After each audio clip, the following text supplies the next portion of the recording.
This is a stagger stance deadlift with an ipsilateral load. Now we're going to set up so that way our back foot toes are lined up with the front foot midfoot, so the middle of my front foot. So my hips are still hip width apart, lined up there, and I'm going to get heavy on that back foot. Now the back foot's the leg that I'm loading. Think an 80-20 split. So 80% of weight in the left leg, 20% in the front. I'm going to be holding the weight ipsilaterally on the same side, so in that left hand. And this is a hinge pattern where we're hinging, right, into the hips. Now the difference here with that staggered stance and loading the back leg is that I want you to think about, as you hinge the hips back, driving that front leg forward. Now what that's going to do is, if right now my pant zipper was pointing straight ahead, when I shift that front knee forward, my pant zipper actually points to that left leg. So we're biasing some more internal rotation on the leg that we're loading.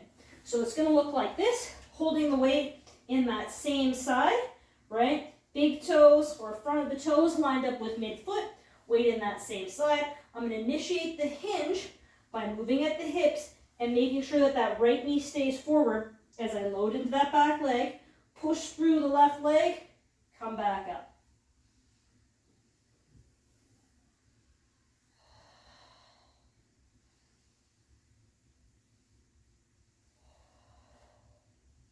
Nice neutral spine, making sure that I keep that knee pointing straight ahead the whole time in the front.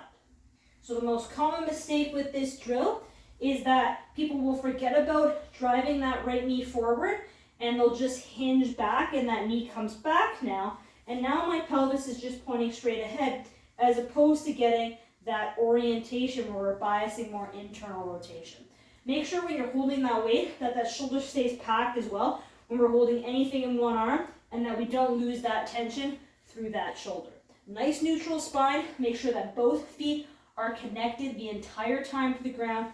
We can feel that foot tripod on the loaded leg, and because we're kind of driving that knee forward, you might feel a bit more pressure on that medial arch of the front foot.